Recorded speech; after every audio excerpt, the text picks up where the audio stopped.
Good morning বন্ধুরা, সকলে কেমন আছো? আশা করি সকলে ভালো আছো, সুস্থ আছো। আমিও বেশ ভালোই আছি। সোনালি লাইফস্টাইলে সকলকে জানাই অনেক অনেক স্বাগতম। তো আজকে ভিডিওটা শুরু করে দিয়েছি। আজকে হচ্ছে রোববার। তো আজকে হচ্ছে জগন্নাথ দেবের স্নানযাত্রা। তো আজকে সকল ভাই বন্ধুদের জানাই শুভ রথযাত্রার প্রীতি ও শুভেচ্ছা। তো সকলে দিনটা আজকে ভালোভাবে কাটাও। আর চলো, সকালবেলাতে উঠে সমস্ত কাজবাজ গুছিয়ে নিয়েছি। সমস্ত কাজবাজ গুছিয়ে এদিকে আমার পুজোও দেওয়া হয়ে গেছে। পুজো দিয়ে এদিকে হচ্ছে রুটিটা বানাচ্ছি। আর যেহেতু আজকে তোমাদের দাদাভাই বাড়িতে আছে, তো তার জন্য আজকে রুটিটা বানিয়ে নিচ্ছি। সকালের টিফিন হচ্ছে রুটি, আর সঙ্গে আছে আলু ভাজা, আর তার সঙ্গে আছে চা। তো চলো, সঙ্গে থাকো, ভিডিওটা স্কিপ না করে দেখতে থাকো। আশা করি তোমাদের খুব ভালো লাগবে। তো চলো।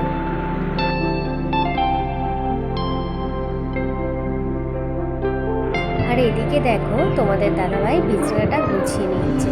এদিকে কিন্তু আমি সকালের টিফিন বানাচ্ছিলাম। তো ঘরে ঢুকে দেখি তোমাদের দাদাভাই বিছানাটা গুছোচ্ছে। তো আমি জিজ্ঞাসা করলাম যে হঠাৎ তুমি কেন বিছানা গুছোচ্ছ? তো আমাকে বললো যে তুমি এদিকে টিফিনটা বানাচ্ছ। তারপর এই কথাটা শুনে কিন্তু আমার খুব ভালো লেগেছে। মনে হলো সত্যি তাই, কাজের ফাঁকে যদি আমাকে একটু হেল্প করে দেয় কতই না ভালো হয়। তারপর দেখো, থালাতে আলু ভাজাটা নিয়ে নিয়েছি, তার সঙ্গে রুটিগুলো একটু ঝেড়ে নিচ্ছি যাতে খাবার সময় ধাসগুলো মুখে না পড়ে। তখন কি বলো তো, খেতে খেতে ধাস মুখে পড়লে প্রচুর অস্বস্তি বোধ হয়। তখন তো দেখালাম যে রুটি করছি, আর রুটির সঙ্গে আছে আলু ভাজা। এই হচ্ছে আমাদের সকালের টিফিন। তোমাদের দাদাভাই খাওয়া চালু করে দিয়েছে, আর আছে সঙ্গে গরম গরম চা। তো তোমাদের দাদাভাইয়ের আজকে ছুটি আছে, তো বাড়িতে আছে। আর এই যে আমাদের মনুষ্যরা এই যে বসে আছে, এখনো খেতে দেওয়া হয়নি। তো রুটি দিয়ে বলবো, রুটি খাওয়া গেছে, এত খাবো রুটি খাচ্ছ, খাই ও রুটিটা খায়। ওগুলো আসো, এদিকে আসো। খাবে? ও খায় না, ও খায় না, ও খুব একটা খেতে চায় না। ও খেতেই চায় না, মানে শোকে, দেখবে গুলো খেয়ে নেবে, ঠিক আছে, গুলো খেয়ে নেবে, ও খায়। তো চলো, সকালের টিফিনটা খেয়ে নিই, আবার তোমাদের সঙ্গে পরে কথা হবে। বন্ধুরা, আমি এখন রেডি হয়ে নিয়েছি। তো এখন কোথায় যাচ্ছি? তো এখন যাচ্ছি একটু পার্লারে, একদম বাড়ির কাছেই পার্লারটা। তো যাচ্ছি। আর দেখো, অনেকদিন আইব্রোটা করা হয়নি, দেখো অনেকটাই বেড়ে গেছে। তো আইব্রো না করার কারণে মুখটাও ভালো লাগছে না। দেখো, আমার কিন্তু আইব্রোটা তোলা হয়ে গেছে। আর তারপরে চলে এলাম বাড়ি। তারপরে দুপুরবেলা খাওয়া দাওয়ার পর একটু ঘুমিয়ে নিয়েছিলাম। ঘুম থেকে উঠে দেখি সবাই রথ টানতে চলে গেছে, তো আমি লাস্ট পড়ে গেছি। তারপর দেখো, রথটা বার করে সবাই কিন্তু টান দিচ্ছে। তারপরে দেখো, রথ টানা হয়ে যেতেই কিন্তু দিদির বাড়ি রথটা আসবে।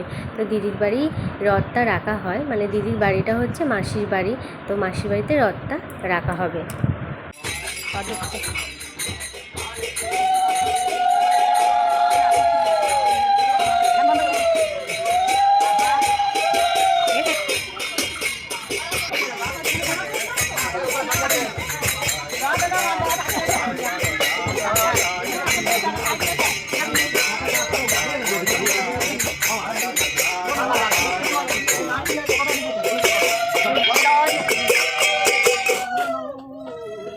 রথ নিয়ে যাচ্ছে।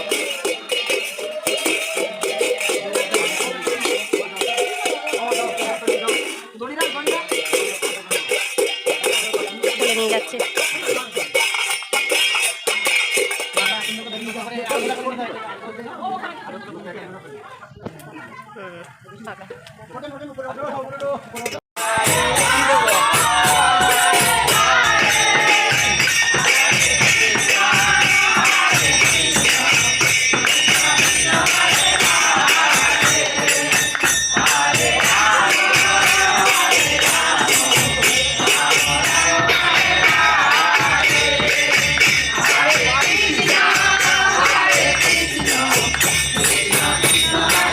দেখো, সবাই মিলে নাম গান গাইছে, এখনও কিন্তু শেষ হয়নি।